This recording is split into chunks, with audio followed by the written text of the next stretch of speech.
السلام علیکم ورحمۃ اللہ وبرکاتہ۔ آج سورت نمبر 13 کے اوپر بات ہوگی۔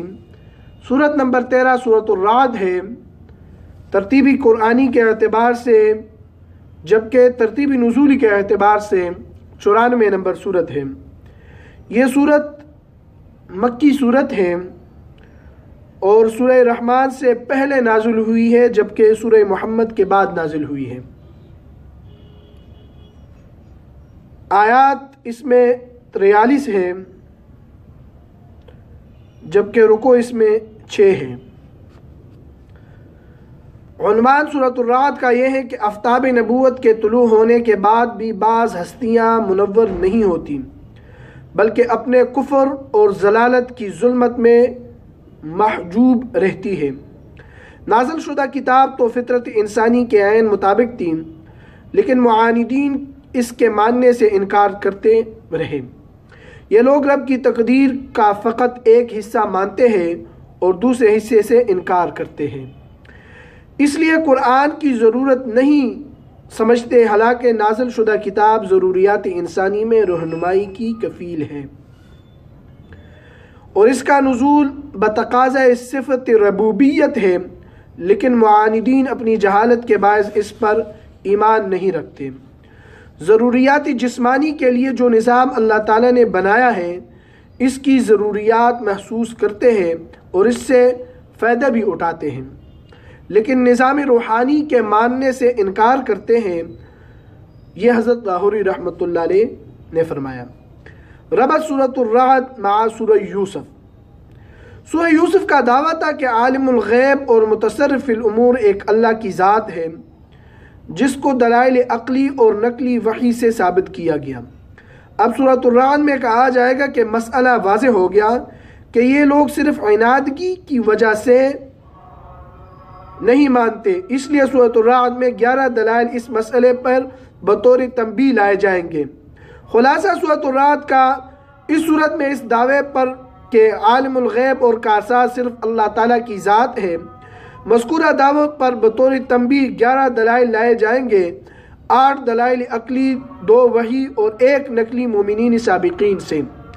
دلائل عقلیہ سے دوسری اور 8ویں غیر اللہ کے حاضر و ناظر ہونے کی نفی اور نفی علم غیب از غیر اللہ۔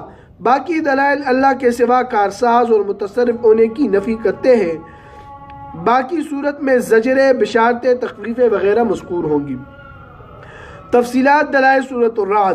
پہلی دلیل عقلی اللہ الذی رفع السماوات، آیت نمبر 2 سے لے کر 4 تک۔ دوسری دلیل عقلی برائے نفی علم غیب از غیر اللہ، اللہ یعلم ما تحمل کل انثی، آیت نمبر 8 سے لے کر 10 تک۔ تیسری دلیل عقلی والذی یریکم البرق، آیت نمبر 12 سے لے کر 13 تک۔ چوتھی دلیل عقلی وَلِلَّهِ يَسْجُدُ مَنْ فِي السَّمَاوَاتِ وَالْأَرْضِ طَوْعًا وَكَرْهًا وَظِلَالُهُمْ بِالْغُدُوِّ وَالْآصَالِ، آیت نمبر 51۔